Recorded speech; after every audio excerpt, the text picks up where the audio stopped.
Over. We are experiencing the coldest temperatures of the season.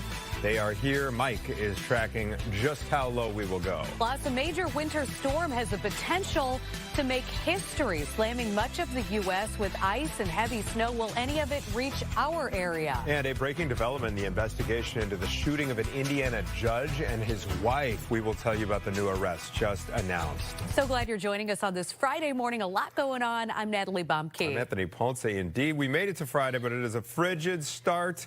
Kids, a lot of them are off school today. Both of mine canceled. They're home because of the dangerous cold. Mike, how cold we talking here? I'm going to show you those wind chills. They're eye-popping. This is the view over the city. All the buildings are exhaling. The planet Jupiter showing up out there in the western sky. Skies have cleared, but there are a couple of light snow showers, actually, moving south through the area, especially in parts of northwest Indiana. So in addition to the cold, there is a little bit of snow, especially near maybe Dune Acres and Town of Pines. But let's start with the air temperature. Then I'll give you the wind chill. Right now, it's 8 below at O'Hare. As Anthony and Natalie just mentioned, this is the coldest we've been this winter.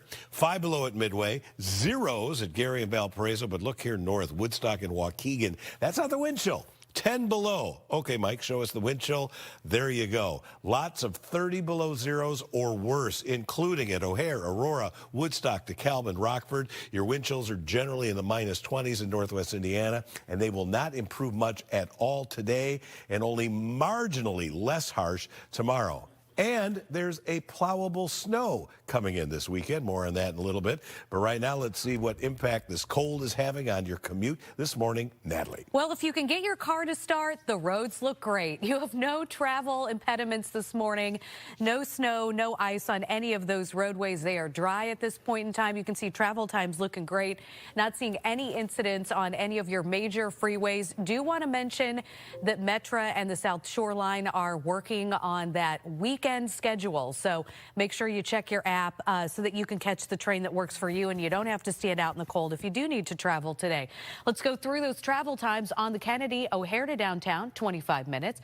On the Eisenhower, 390 to downtown, 23 minutes. 23 minutes as well coming in on the Stevenson to DuSable Lakeshore Drive. And on the Dan Ryan coming in from 95th, 18 minutes. All right, thank you, Natalie. AAA is expecting an uptick in roadside assistance calls today due to this cold. Roseanne is live at their Fleet Garage in Humboldt Park with ways to avoid joining that club of people that might be on the side of the road. Roseanne. That's right. This kind of weather can stop you in your tracks, whether it's a dead battery or a flat tire, maybe a frozen lock.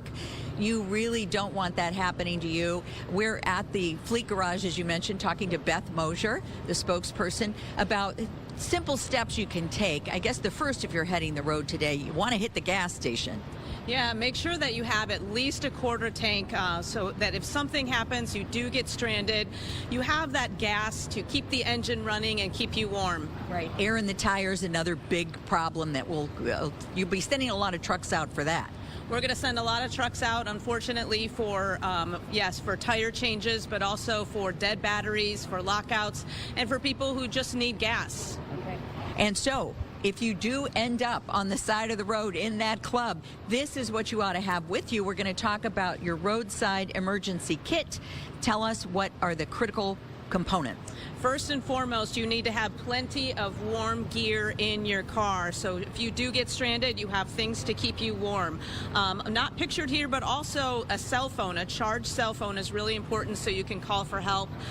We do have jumper cables and reflector here, but really we're in these temperatures, we're not advising people to try to do it yourself out there on the roadside. Call us for help. It's why we think the AAA membership is such a valuable card to have in your car, especially now. Because people have to realize, and especially, you know, elderly or people who may have some sort of mobility issue, this is not a day to get out of the car. It's very dangerous. Yes, stay with your car, stay buckled in your seatbelt, and call for help. Call the professionals. We have plenty of safety gear with us, signs to keep our tow drivers as safe as possible. So does law enforcement. Any idea how many calls you're going to field today? Oh, you know, we're going to be busy, not just today, but all weekend long, and maybe even Monday, too. We have plenty of schools closed today that might keep people home in general. So we're going to see the calls pick up today, but also through the weekend and even into Monday. Right, so this is a weekend event. It's not too late to make sure your air, there's air in your tires and your battery. You could even test ahead of time, that kind of thing. Yeah, absolutely. Get out there, especially if you have an older car and a battery in your car that's a couple of years old. Get out there this weekend and test your battery. All right. Well, thank you so much for the tips. The one that I really, think hits home a lot is that charged phone, because if your car dies, you could be in big trouble. So make sure that is charged when you hit the road. Back to you guys now in the studio. Oh, really good reminder there, Roseanne. I agree with you on that. Local train lines, meantime, they're actually reducing service because of the cold. South Shoreline and Metra both running on an alternate schedule, similar to weekend service. So that will mean fewer trains and a slower commute. Metra tells us they haven't had to do this since the polar vortex of 2019. And dozens of school districts called off classes before the day began. Yes, and some made that decision this morning. We've got them scrolling along the bottom of your screen. My daughter, this is a first-time e-learning experience for our family. And so my husband told my daughter yesterday that coffee's for closers. Coffee's for closers. She better be laser focused on that schoolwork. So we'll see how that goes. Yes. Not just schools, the Museum of Contemporary Art, the Shedd Aquarium, the Adler Planetarium, the Field Museum, all closed for the cold. And this is pretty stunning. The annual polar bear plunge that is expected to take place tomorrow is also called off. At 6:06 now on this Friday, we do have some breaking news. Police arrest 5 people in connection to the shooting of an Indiana judge and his wife. Lafayette police say 3 men and 2 women are now facing charges. They have not said how they're connected or what the motive was. Judge Steve Meyer and his wife were shot in their home in Lafayette last Sunday. They are currently recovering. All right, new this morning, District 65 has voted to close Kingsley Elementary School in Evanston. This decision was made during a meeting last night, and officials say it came down to money. Of course, the district looking to cut $11 million from the budget. That school is Title I, meaning that they do get funding for students from low-income households. Kingsley will close at the end of this school year. New this morning, Joliet police have arrested a 15-year-old for allegedly shooting another 15-year-old in the face. Happened around 1:30 a.m. on Thursday in the parking lot of Riverwalk Homes. Officers say the victim was hit in the mouth. He is seriously hurt, but is expected to survive. The suspect was arrested and is facing multiple charges. Police later discovered that gun had been stolen. The family of a 12-year-old girl patted down by a Joliet police officer is now suing. Nakia Jones says her daughter called her after police pulled them over for suspended registration. She was in a vehicle with her sister at the time. Jones's reaction is caught on camera. Who the patted my daughter down? I did, ma'am. Why the did you pat my daughter down? She's 12 and she's a minor. Call her parent. The Cochran law firm has filed a federal lawsuit against the city of Joliet on the Jones family's behalf. Their attorney says the department has acknowledged the search did violate their policy and that officer has been disciplined. Other news, a jury has found a Chicago man not guilty in a murder-for-hire plot targeting Border Patrol Commander Gregory Bavino. Prosecutors had argued that Juan Espinoza Martinez put out a $10,000 bounty for Bavino on Snapchat. His defense claimed that he had roughly $20 in his bank account and that message was sent as a joke. New tension this morning between the U.S. and one of its closest allies. Brian Jackson joins us here in studio with how it affects the president's new board aimed at solving global conflicts. Brian? Well, following its rollout Thursday in Switzerland, President Donald Trump is trying to keep the momentum for his new Board of Peace. The organization was founded to oversee a peace deal between Israel and Hamas. More than 24 countries have joined, including Bulgaria, Hungary, and Pakistan. Other nations like France, Norway, and Sweden have not signed on. This board is completely formed. We can do pretty much whatever we want to do, and we'll do it in conjunction with the United Nations. Well, this morning, President Trump says that Canada is no longer welcome on the board. It comes after the Prime Minister, Mark Carney, in a speech at the World Economic Forum, urged her leaders to resist what he calls Trump's America First doctrine. Gardner received an invitation to the board last week and was apparently planning to accept it. He then distanced himself from that offer after it was revealed that President Trump plans to charge more than $1 billion per seat. Natalie? Yeah, the first 3 years free, but the fourth year, they have to pay up, apparently. It is official. The TikTok deal is done. The company says it has closed a deal to spin off parts of its business to a U.S. entity with majority American ownership and oversight. So that means Oracle and other U.S. investors will take control, while China-based ByteDance keeps a minority stake. The deal prevents a ban in the U.S. that would have affected millions of users. Lawmakers in Indiana are one step closer to luring the Chicago Bears across state lines. On Thursday, a Senate committee passed a bill that would set up the Northwest Indiana Stadium Commission. They would finance and build a new stadium for the Bears. The Wolf Lake site in Hammond is reportedly the front runner there. Hammond Mayor Tom McDermott says the site has several advantages. If I live in the Loop right now and I have the option of going to Hammond to see the show at Wolf Lake or going to Arlington Heights, I think it's much closer, much more convenient to get here in Northwest Indiana than it is to Arlington Heights. And you get all the advantages business-wise of being in Indiana. That bill now heads to the full Senate for a full vote. Lawmakers in Illinois have yet to act on any measure of their own. I think it's safe to say they've been put on notice. Yes. Don't the Bears own some land in Arlington Heights, if I'm not mistaken? I've heard I thought they bought an old racetrack site. What are they going to do with that? What are they going to do with that if they go to some other place? That's a good Not question. saying, I'm just saying. I think we know where your allegiance lies in this fight. Hey, we'll follow them wherever. We will, exactly. Diehard fans here. All right, so this forecast is just so stunning, Mike. My eyes are like popping out. I can't believe what I'm seeing here. Can you even blink them because they probably freeze when you're out there? Look, I mentioned earlier, if you're walking from, you're going out to get the paper, you're taking the dog out for a couple minutes, if you're going to the grocery store, you're not going to freeze solidly, okay?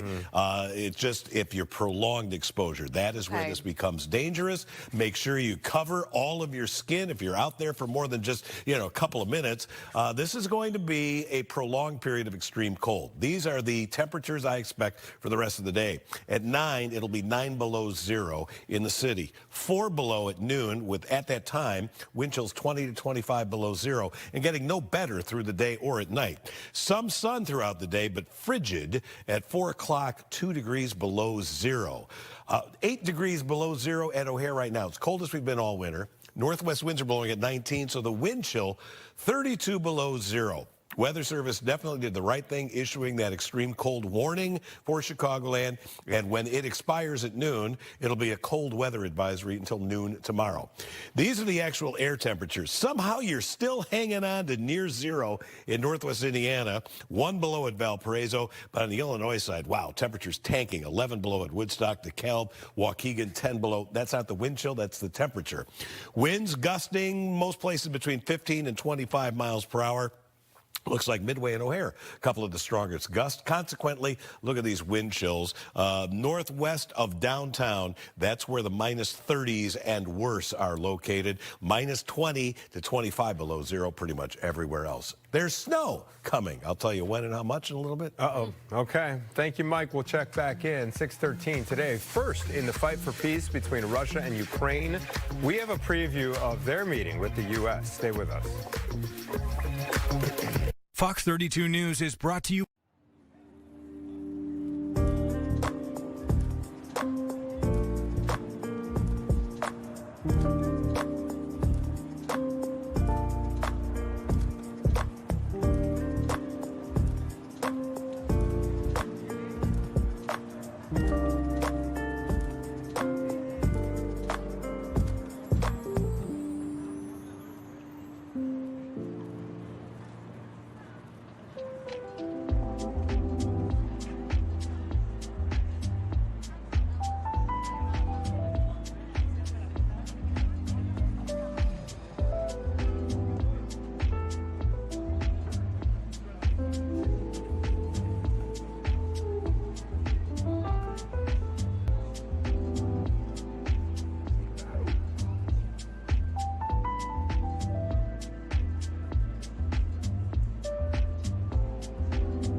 It is 6:16. Happy Friday morning. A frigid one out there. A new round of peace talks begins today to end the war in Ukraine. Negotiators say they are getting close, but as Doug Luzader reports from Washington this morning, of course, we have heard that before. President Trump returned to the White House late last night, but some of his work in Europe remains unfinished. Look, it's all good. Anytime we meet, it's good. On his way back from Davos, he talked about his meeting with Ukrainian President Volodymyr Zelensky. His top negotiators also just met with Russian President Vladimir Putin. And both sides are now set to meet today in yet another effort to end the war. Now I think they both want to make a deal, but we'll find out. Zelensky, meantime, tore into European allies in Davos. Everyone remembers the great American film Groundhog Day. He says the idea of living the same day again and again is the reality in Ukraine unless Europe steps up. Repeating the same thing for weeks, months, and of course for years. And yet, that's exactly how we live now. And yet from his ambassador to the U.S., some optimism. I think it's a beginning of a big breakthrough. Perhaps, but these kinds of international efforts, like ending the war in Ukraine, trying to purchase Greenland, regime change in Venezuela, all may come at a price to the president back home, with voters more concerned about the economy with the approaching midterm elections. In his first term, he had meetings with truckers and welders and labor unions and all of that. He hasn't done any of that thus far, and we'll see whether he kicks that into gear moving forward. And Doug, at the end of your piece there, you kind of alluded to how the economy's kind of been on the back burner of late for President Trump. With those midterms coming up, do we expect him to kind of switch gears and focus more on that? Well, we saw a little bit of that playing out in Davos, where the president did talk a little bit about affordability issues, particularly when it comes to the housing market. That's an area where the White House has really been trying to pursue some efforts to try to, if not bring down prices, make it a little bit easier to buy a home, tap into your 401k, that kind of thing. And the president, of course, has been pushing for a long time to get interest rates lowered. All right, Doug Luzader live in Washington. Doug, thank you so much, as always. Thank you. 6:18 now. Millions of Americans preparing for a potential historic winter storm this weekend. Dozens of states have already issued emergencies. The storm expected to stretch nearly 2,000 miles, bringing crippling ice and snow from the south to the east coast. We don't know what to the extent to which things are going to keep us in. So I got the essentials like water. I got a few canned foods and juices. Some oil to do some cooking. I mean, really just need water and a way to stay warm. I think we're lucky to have an apartment. Some people are not so lucky. The winter storm expected to stretch from Arizona to Maine. All right, time to check in on our local weather situation. It's not a good one today, is it, Mike? No, it's not. And we're going to be dealing with kind of wintry problems, shall we say, right on through the weekend. While the cold will ease ever so slightly, we got some snow on the way, part of that big storm system we were just referring to.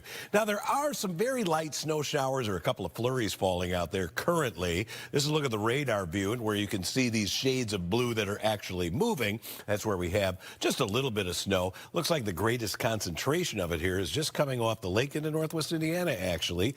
Dune Acres, Chesterton, Michigan City, not a big deal. These are mainly just flurries. There will be some legitimate lake effect that gets going here later today for you, especially northeast Porter, LaPorte, and Berrien County. The wind chills. This is what we've got now. A lot of minus 30s. It's 32 below zero at O'Hare. Worse at Woodstock. Rockford with a minus 34. Wow, these are just kind of eye-popping. If we didn't have those minus 30s, you'd be complaining about the minus 20s in northwest Indiana, but comparatively speaking, it's not as bad. In northwest Indiana, that's where you have the cold weather advisory, Illinois side, an extreme cold warning. Our high already happened. Rest of the day we'll be lucky to get back to zero despite some sunshine. Couple of flurries around, but wind chills I think all day long are kind of in that 20 to 30 degree below zero range. And then it is snow time this weekend. A little bit of snow coming in tomorrow, maybe a little bit more toward the lake. But tomorrow night and Sunday, it is a sticking snow, several inches likely. Right now I think there are going to be a lot of 3s and 4s. It'll be fluffy, and because it's so cold, it's going to be difficult to really clean the roads up because salt is so ineffective. Look at these cold temperatures lasting right on through next week.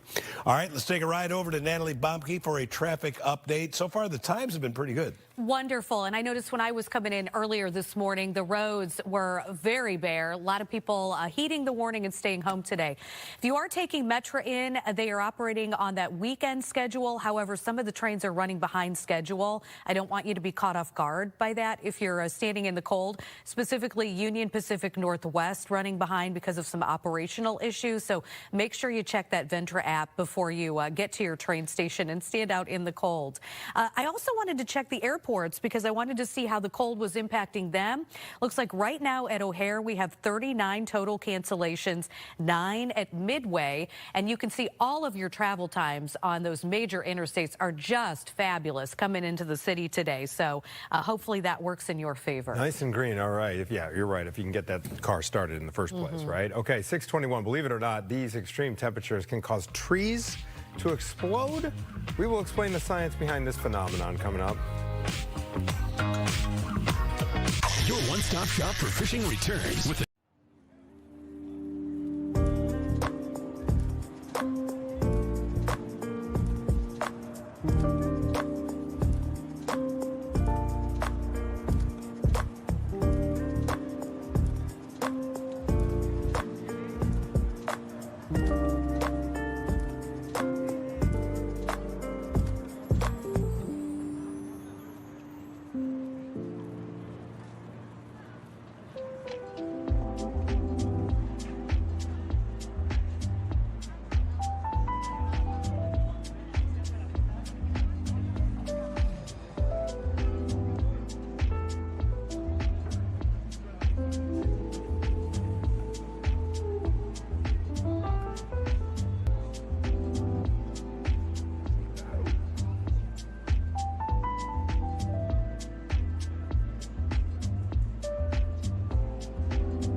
Welcome back. A local pastor and his congregation are looking to rebuild after their church was destroyed in a fire. Look at that. This happened at True Light Temple of Praise in Ford Heights on Wednesday. The pastor says the nearly 60-year-old church was being renovated at the time. They had already spent tens of thousands of dollars to restore the building, so they're now asking the public for donations to help them get back on their feet.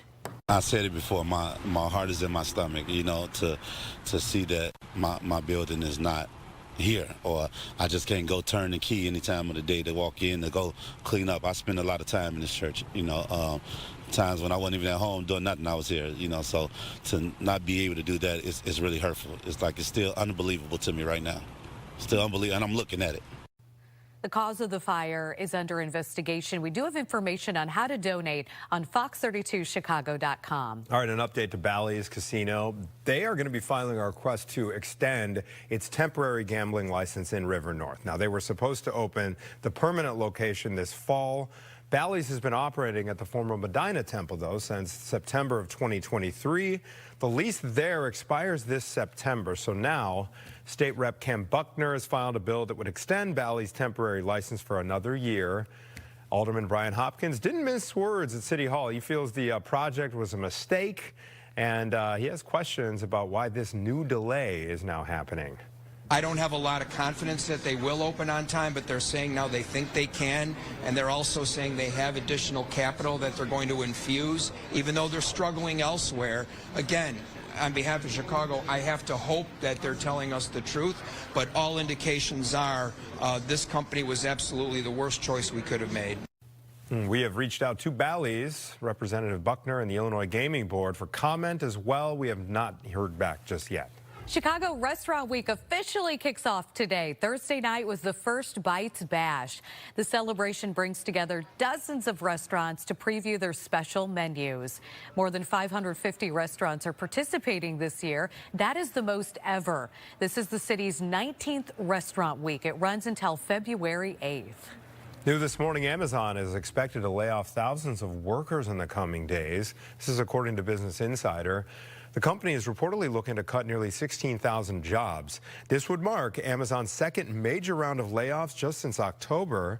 Amazon employs just under 40,000 people here in Illinois. And you may have heard of this on social media. The question, this is a wild one, can trees really explode in the extreme cold? The answer may surprise you. It is yes. The technical term is frost crack, which my 5-year-old would have a lot of fun with. It happens when moisture and sap freeze inside the tree. Pressure can build. That sometimes forces the tree to break. So we think of like the heating and cooling in the roads that cause the potholes, kind of the same theory here. Trees with smooth bark are especially susceptible. I saw this first one happen about 15 years ago, and it's like an annual thing. As soon as we get the first prediction of a night going down to 0, I'm out the next day taking a look at it, because once this happened, it is causing a flaw in the tree, and it's a little bit concerning. Does this mean I need to take down the tree? No, but it means I need to keep a little bit of a close eye on it. Now, insects will often make use of the new opening, but it typically closes during the summer and then reopens following winter. Explode is a little bit extreme of a verb here. Exact. Don't you crack a little? Yeah, there's a difference between a crack and an explosion. These things that are online show like trees bursting into flames. What? That does not. You haven't seen this? No. Oh my gosh. Well, consider yourself lucky. All right, we have extreme cold conditions out there. Wind chills across much of Chicagoland are 30 below 0 or worse. And there is a sticking snow on the way here this weekend, especially on Sunday. I've got the full forecast coming right up. This weekend only. Shop at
All right, welcome back, everybody. It is dangerously cold outside here at 6:31 on your Friday morning. Yeah, that's the good news. It's Friday. A lot of people are off school, so hopefully the roads are going to be clearer this morning. But, Mike, boy, it is dangerous if you're out there for extended periods. It really is. And, you know, misery loves company, and most of the country has some sort of miserable weather on the way. I'm going to show you now on this map where all of the watches, advisories, and warnings are, and some of that applies right here to Chicagoland. But this is a massive powerhouse winter storm.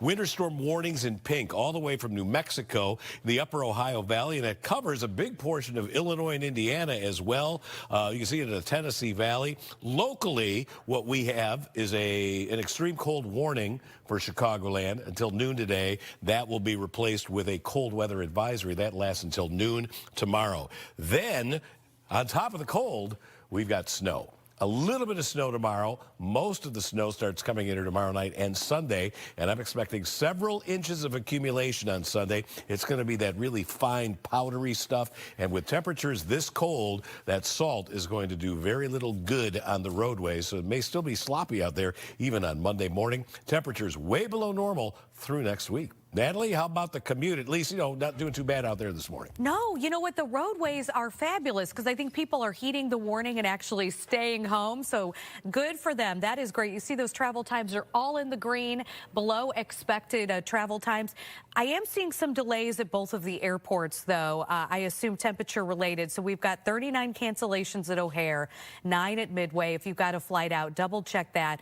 Metra is running on the weekend schedule, but a few of the trains are running behind schedule. Specifically Union Pacific Northwest behind schedule because of some operational issues. So please check that Ventra app because I don't want you to get stuck at one of those stops waiting for your train that's running behind schedule. But again, everything else looks great. Okay, local trains line are reducing service as well because of the cold. South Shore Line and Metra both running on an alternate schedule today. It's kind of similar to the weekend service they offer. So this means fewer trains and likely a slower commute. Metra tells us that they haven't had to do this actually since the polar vortex back in 2019. Spend some time. Okay, dozens of school districts have called off classes today before today even started. Anthony and I had to make alternative arrangements with our spouses because of this. Some made that decision this morning. Some of those school districts, you can check them all. The scroll that's running right now at the bottom of your screen, and we'll continue to update that. Not just schools, the Museum of Contemporary Art, Shedd Aquarium, Adler Planetarium, and Field Museum all closed for the cold. And get this, the annual polar bear plunge, it was supposed to take place tomorrow. It has also been called off. And despite these dangerously cold temperatures, hundreds of volunteers spread out all across Chicagoland overnight to better understand the issue of homelessness here in the city. And late last night, Mayor Johnson joined the effort. Saquon joins us live in studio, breaking down that annual count, that homeless count. Say. Hey, good morning to you guys. So those volunteers started making their rounds across Chicago at around 9 o'clock last night. They finished collecting that data early this morning around 3. And it's all part of a federal requirement here to help city leaders get a better idea of the funding and the services that are needed in the future. So it's called point-in-time count. So it's conducted each January, and it's to get an estimate of just how many people are experiencing homelessness, including people who are staying in shelters, parks, and encampments, like the ones that we've seen in the last year at Eugene Park and along the CTA's Red Line in the South Loop. While volunteers were out collecting data, they also gave out things like snacks and hygiene kits, essentials, and other resource cards. As you mentioned, Mayor Johnson, of course, joined that effort alongside volunteers last night, and he talked about the real problems of homelessness and the need to curb it. The point-in-time count is part of the city's data-driven approach to understanding and addressing homelessness in Chicago, which is a pillar of my administration. The solution to homelessness is housing.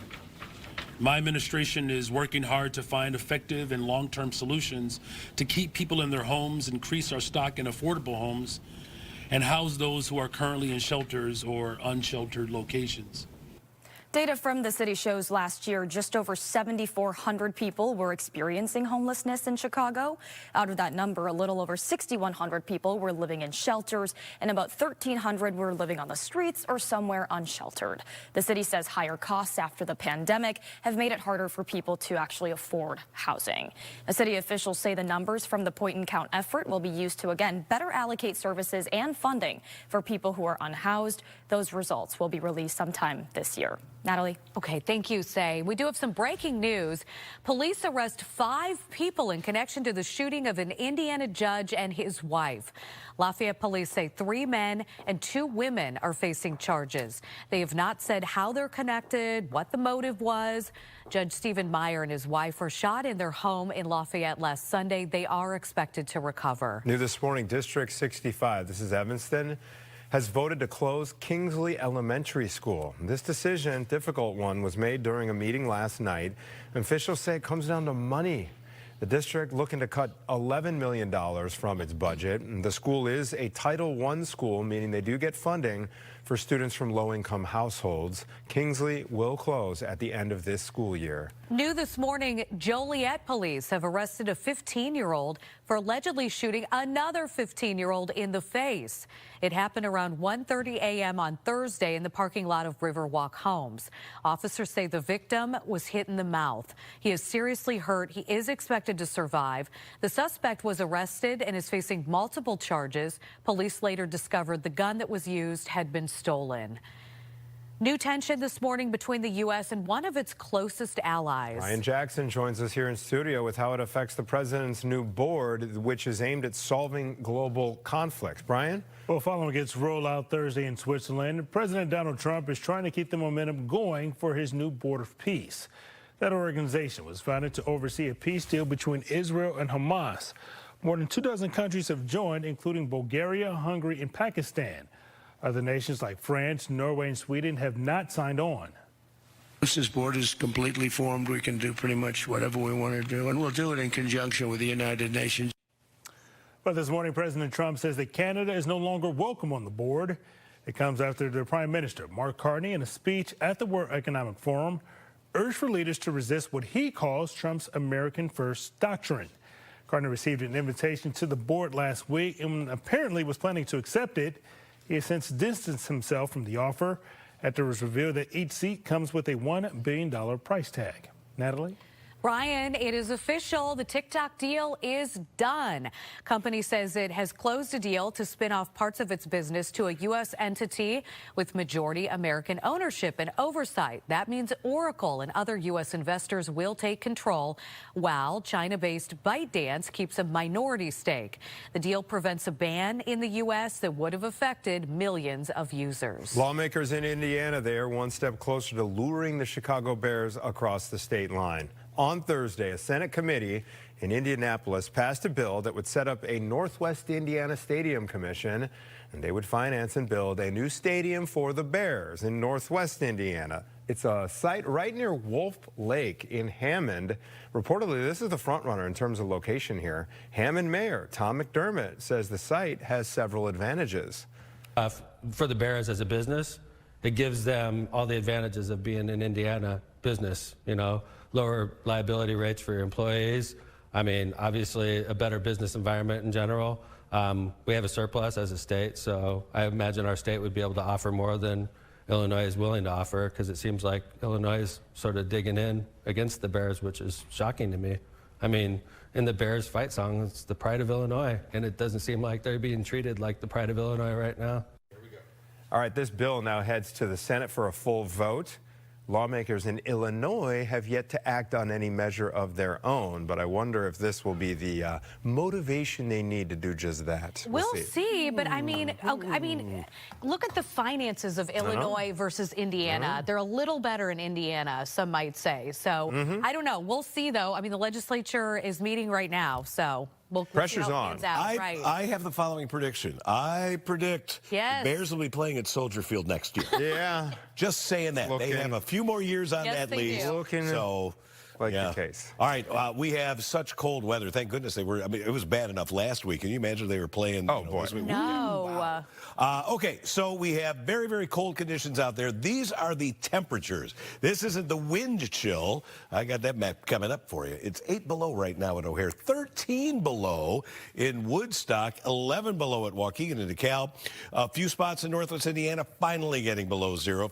-2 at Merrillville, 1 below in Valparaiso, 3 above at Michigan City, where you have a little bit of light snow coming down there right now, in fact. Wind chills, ugly. 32 below. That's what it feels like on exposed skin. Remember, the wind chill doesn't do anything for your pipes or the radiator on the car. It's all about impacts to a human being. The worst wind chill, this is the lowest I've seen, 37 below right now at DeKalb. I'm wondering if somebody's going to hit -40 this morning. Here's our Futurecast wind chill. Throughout the day today, even as temperatures creep back up, maybe getting close to zero this afternoon, wind chills are going to be around 20 below zero or worse all day long, all night long, and into tomorrow morning, which is why even when our extreme cold warning expires at noon today, cold weather advisory is extended until noon tomorrow. And then it won't be quite as brutal. In fact, the wind chills may get into positive numbers, even though just barely. But we have snow on the way, even as the cold eases back ever so slightly. I'll show you the storm system that's on the way in a little bit. Anthony? Thank you, Mike. Appreciate it, sir. It's 6:42. We got plenty more to get to. Here on Good Day Chicago, Amazon is actually getting ready to slash more jobs. We will tell you just how many positions here in Illinois are right now at risk. Also, we are tracking that monster winter storm is threatening millions of Americans right now to the south of us. And guess what? It's actually so cold the trees are evidently exploding. All right, that's a exaggerated word there, but this is a real phenomenon. They're cracking, and we are going to explain why that happens. Stay with us. You're starting to light in here.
6:45 here on Good Day Chicago. The Chicago man charged in the murders of his ex-wife and her dentist husband in Ohio will be arraigned today. Michael David McKee is accused of killing Monique and Spencer Tepe in their home in Columbus back on December 30th.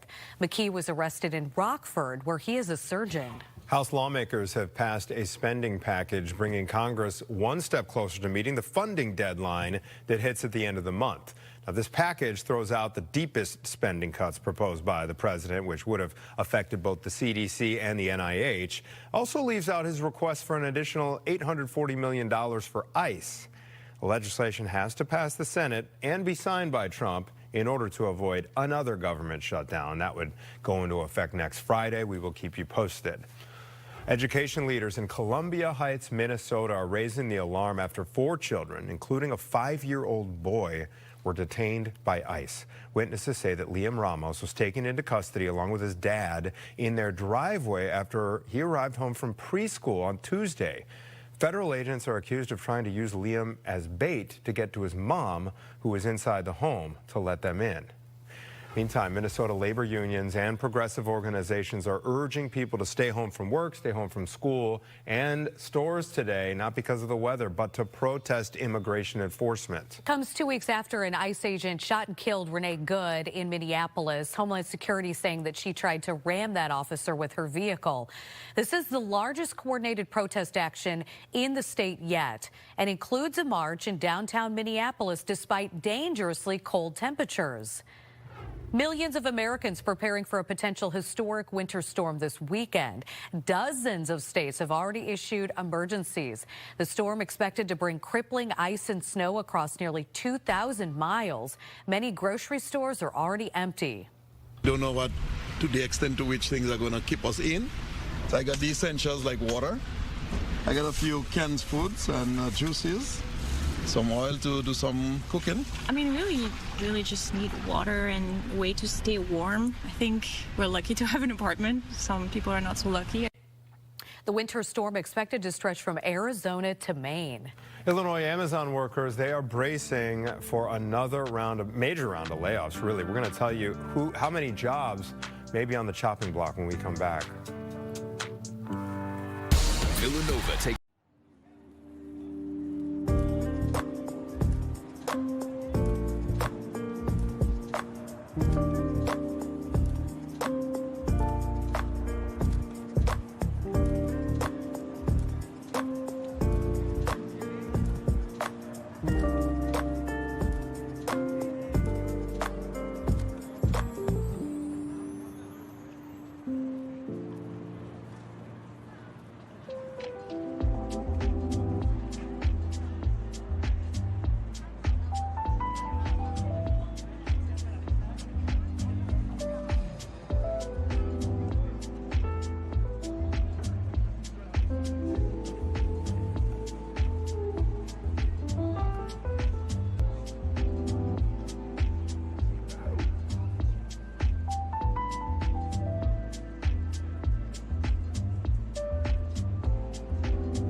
It is now 6:50, and here are some of the headlines we're following for you this morning. Coldest temperatures of the season all winter right now, blanketing Chicagoland. We're in the single digits.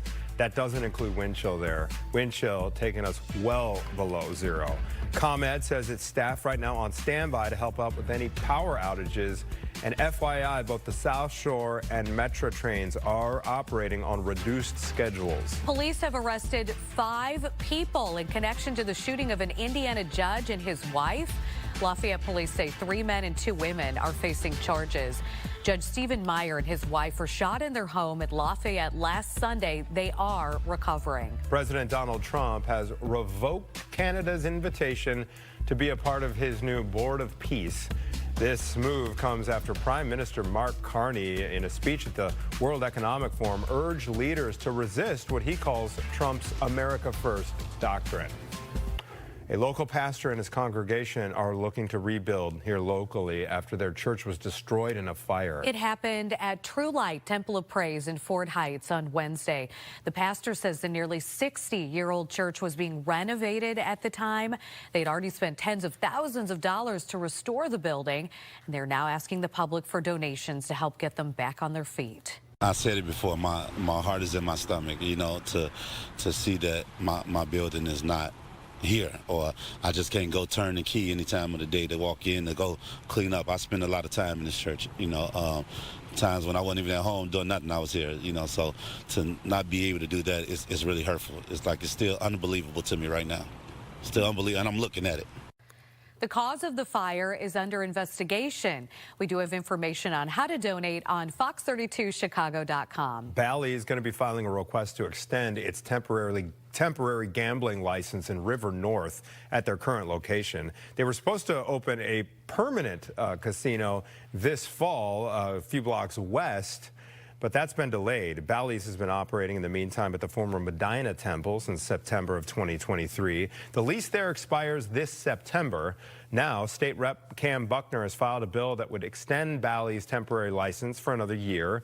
Second Ward Alderman Brian Hopkins didn't miss words at City Hall, though. He feels that this big project was a mistake. There doesn't seem to be any turning back, so we're kind of stuck with the dance partner here. And despite the fact that I still have serious reservations about the success of that company to successfully manage a project of this nature, on behalf of all of Chicago, I have to hope I'm wrong. We have reached out to Bally's, Representative Buckner, and the Illinois Gaming Board for comment here. We have yet to hear back. Chicago Restaurant Week officially kicks off today. Thursday night was the first Bites Bash. The celebration brings together dozens of restaurants to preview their special menus. More than 550 restaurants are participating this year. That is the most ever. And keep in mind, some of them are suburban restaurants, so check your faves. This is the city's 19th Restaurant Week. It runs until February 8th. And sadly, it is Time Out Market's final day in Fulton Market. The food hall shutting down after today. Time Out Market CEO Michael Marley says the decision comes down to inconsistent foot traffic and higher operating costs. Time Out, though, will continue to operate its food-centric website. Okay, new this morning, Amazon is expected to lay off thousands of workers in the coming days. This is according to Business Insider. Amazon reportedly looking to cut nearly 16,000 jobs. This would mark Amazon's second major round of layoffs since October. Amazon employs just under 40,000 people here in Illinois. And you may have heard about this on social media, this phenomenon. Can trees really explode in the extreme cold? The answer is yes, but not like in flames and, you know, all of that stuff. The technical term is frost crack. It happens when moisture and sap freeze inside the tree. Pressure can build, and that sometimes forces the tree to break. And that's what you're looking at here. Experts say they've seen the phenomenon for years, but they do expect it to happen more often with drastic changes in temperature. I think this is kind of an always thing, but I think we're going to see this a little bit more often with these ups and downs when we're going from well, this is typical winter weather now, but when we're getting down to zero, we're going to see that. And it just seems like we have this kind of trend now of weather in the winter going up and down, up and down. Trees with smooth bark are especially susceptible. And Mike Kaplan was telling us about all of the incredible videos online that you can find. Oh, geez. Is it like AI generated Gotta be stuff AI. that they're doing? Yes, go figure. It's AI. You know, it's amazing. There's a lot of stuff that's just not real out there on the internet. That's You guys true. ever noticed Shocking. that? You guys ever seen that? All right, well, we're talking about real, legitimate cold. This is an actual video of our city live right now, and everything is blue. It is. Skies have cleared out across the Chicago area for the most part. Northwest Indiana, you've got a little bit of snow coming in off the lake, but the ice is getting frozen or freezing over the lake, and that ice is going to expand. 9 below. This is now colder than we have been through at least January 21st of last year, when the low was 8 below zero. I'm kind of working in concert with the Weather Service to find out what these numbers are relative to, you know, how long ago were we 10 below zero in Chicago. I'll keep you posted. The wind chill actually got 4 degrees less cold in the past hour, despite the fact that the temperature has dropped a little bit. Winds have died back a little bit. So we still have a few spots with a 30 wind chill below zero or worse, including Aurora and Woodstock. 30 below zero is a wind chill at Midway. Northwest Indiana, 20 below zero wind chills or worse. The extreme cold warning, another 5 hours of that. On the Illinois side, in Northwest Indiana, you get the cold weather advisory, and then all of Chicagoland, including Northwest Indiana, goes over to a cold weather advisory through noon tomorrow. Here's the big storm just now getting organized. This is going to be making national headlines as it moves across the country over the next couple of days. It kind of two separate pieces of energy with this, particularly how it's going to impact the Chicago area. We'll get some light snow here tomorrow, and then an uptick in snow, in my opinion, tomorrow night into Sunday. And this is not just flurries. I think we get a sticking snow, several inches likely, and by several I'm saying at least 3, and a few spots might get 6. I think those are going to be few and far between, but this is going to definitely be a plowable snow here, especially on Sunday. Monday could be some lake effect in Indiana with a high of 10, and these temperatures stay way below normal right on through next week. Natalie's been taking care of the traffic duties in Gabby's absence, and still looking good, right? We're looking so good on the roadways. No problems, very light traffic. If you're coming into the city, you can see we are all under those average travel times, so that's good news. If you've got a flight out of either of the Chicagoland airports, double check to make sure it's on time. Right now we're seeing 39 cancellations at O'Hare, 9 at Midway because of the weather. We're also seeing some slowdowns on the Metro. Now they are operating on that reduced weekend schedule today because of the cold weather, but I'm seeing some issues on Union Pacific Northwest and the Rock Island lines, as well as the BNSF. So that's because of some freight train interference. I just don't want you waiting at the station for a really long time expecting that train to come. So double check on the app, sit in your car a little longer maybe so you're not out there exposed to the elements. Warm cup of coffee, not a bad idea while you wait. All right, thank you, Nat. Appreciate it. We got more Good Day Chicago ahead for our 7 o'clock hour right after this, so keep it here.